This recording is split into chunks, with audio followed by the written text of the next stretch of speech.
en octobre à 1500. J'arriverai au 1er janvier à 4000 kg par mois, soit 500 francs de bénéfice en sus de mes appointements. J'ai réellement une chance de pendu. Et admettons que je joue caoutchouc pendant 2 ans, cela fera la somme de 12 000 à 15 000 balles belges. Leopold carefully controlled the commission system. He decided the exact percentage rate that the agents would be paid as a bonus. Al de agenten, zowel de districtscommissaris tot de laatste agent, die kregen dus premies. Dus hoe meer rubber, hoe meer premies. Dus die mensen, omdat zij zagen dat men kon moorden en branden en plunderen en sadistisch doen, zonder dat er enig gevolg aangegeven werd van hogerhand, zonder dat er enig onderzoek volgde of zonder resultaten, dan dacht men dat het allemaal toegelaten was. En het systeem was werkelijk de wortel van alle kwaad. Daar ben ik volledig van overtuigd.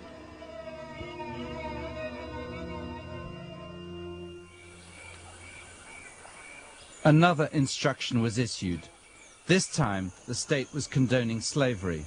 Leopold was going to pay commission to the agents for recruits to the army. How the agents got them was up to them. The Congo state will allot for each recruit obtained a bonus of the following lines: 90 francs for every healthy and vigorous man considered fit for military service and whose stature exceeds 1 meter 55 centimeters. 65 francs for every youth whose stature is at least 1 meter 35 centimeters, 15 francs per male child. The male children must be at least 1 meter 20 centimeters in height and must be sufficiently strong to support the fatigues of the road. Native life is considered of no value by the Belgians. No wonder the state is hated. They talk of philanthropy and civilization. Where it is, I do not know.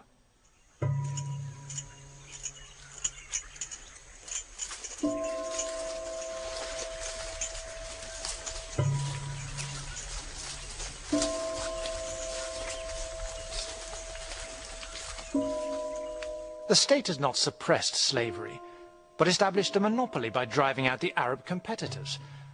This is no reasonable way of settling the land, it is merely persecution. If the Arabs had been the masters, it would be styled iniquitous trafficking in human flesh and blood. But being under the administration of the Congo Free State, it is merely a part of liberating the natives.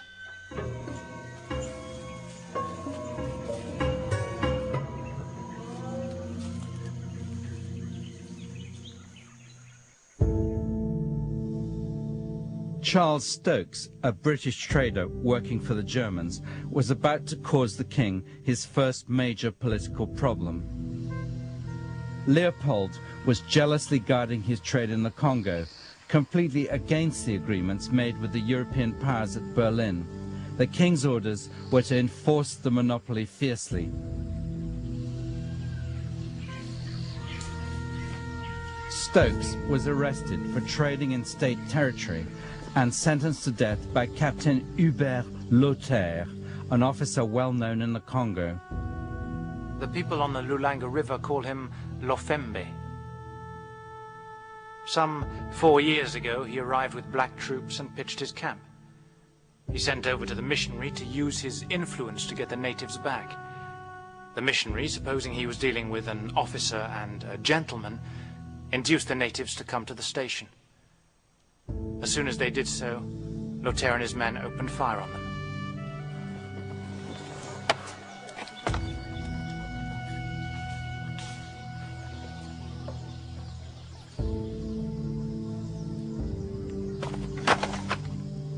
The hanging was a major political mistake. Up till then, the victims of the Congo Free State had been African. There was outrage in Britain and Germany. In the end, the king had to pay compensation to both countries, and from now on, the European powers were increasingly wary of Leopold.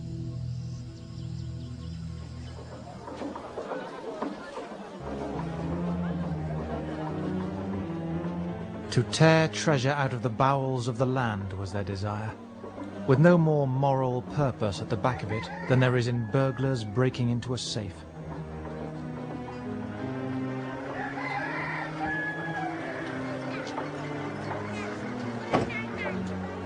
Leopold's response to the pressure on him after the Stokes affair was very Leopold. He set up new concessions to exploit the rubber. He claimed he was opening the Congo to outsiders, but the king made sure his men were on the boards of the new companies and he took 50% of the profits. One of the concessions was given to Abir, the Anglo-Belgian rubber company at Bassan-Koussou. Here the rubber was dried before it was sent downriver to be shipped to Antwerp, and the concession companies had found new ways of maximizing profit.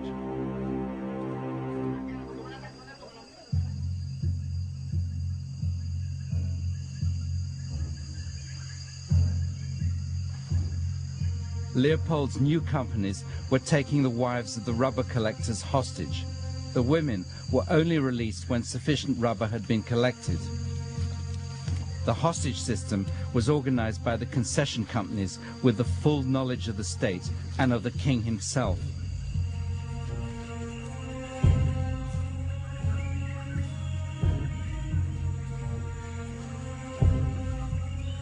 On official company forms, the names of the hostages were recorded, along with the details of their condition and the length of time they were to be detained. The procedure was so institutionalized that each of the company's agents was given an official hostage license, authorizing them to detain women at will. Les femmes prises à la dernière palabre d'Enkoetra me donnent du fil à retordre. Tous les soldats voudraient en avoir une. Les sentinelles chargées de la surveillance des chaînes libèrent les plus jolies et les violent.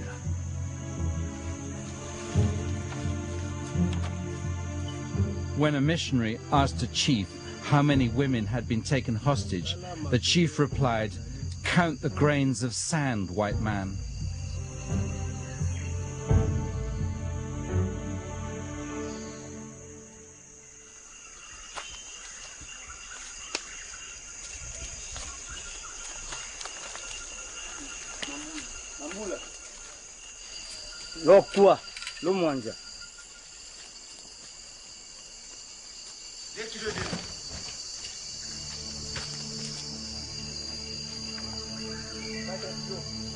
The moment of truth in Leopold's Congo Free State came once every 15 days when the rubber was handed in.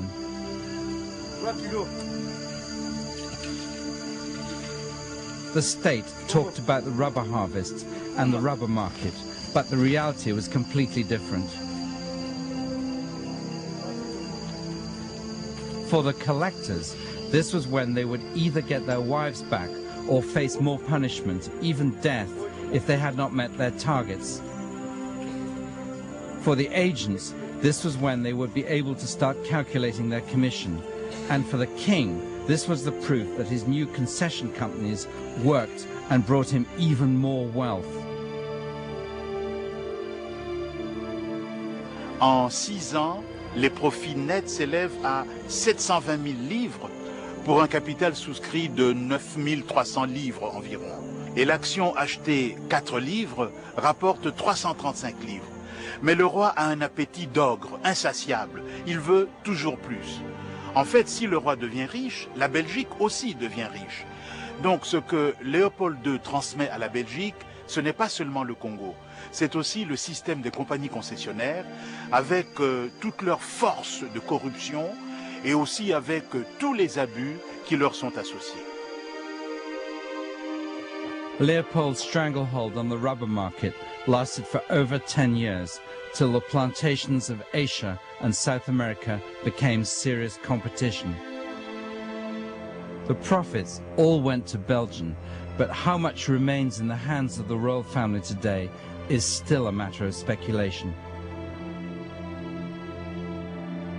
Leopold once said about his Congo, "What I do there is done as a Christian duty to the poor Africans, and I do not wish to have 1 franc back of all the money I have expended."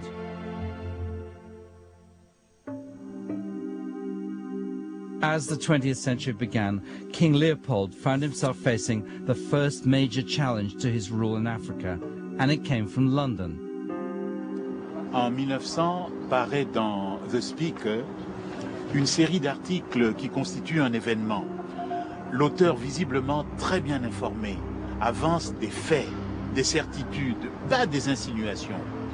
Le coup est très bien joué parce que les articles sont anonymes, ce qui suscite une curiosité générale.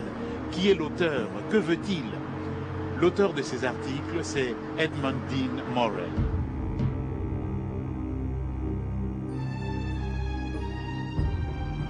Edmund Dean Morel is one of history's most underestimated heroes. He rose from being a shipping clerk to Leopold's foremost adversary. He didn't have Leopold's royal pedigree, but in everything else, Morel was more than a match for the king. A Liverpool shipping line handled Leopold's rubber cargoes, and Morel got his first job there. But he soon became a leading journalist on West African affairs. Because he's working in the West African trade, he specialises in West African news. So he's somebody who becomes a specialist and expert in West and Central African affairs. And when he becomes chief clerk to the Congo business, he's somebody who does a lot of to and froing between Antwerp and Liverpool, because Antwerp is where a great deal of the Congo trade is unloaded. At Antwerp docks, Morel started unravelling the truth about Leopold's Congo. He described it as stumbling upon a secret society of murderers. Morel est un expert du commerce colonial. Il est le premier à travailler sur les documents officiels de l'État indépendant du Congo et à faire parler ses propres statistiques. Avec lui, la protestation morale contre Léopold II cède la place à l'analyse du système, et une analyse implacable. Puisque l'argent n'entre pas au Congo comme investissement ou comme salaire, une seule chose peut expliquer les quantités de caoutchouc et d'ivoire qui augmentent. Cette chose, le cœur du système léopoldien, c'est le travail forcé.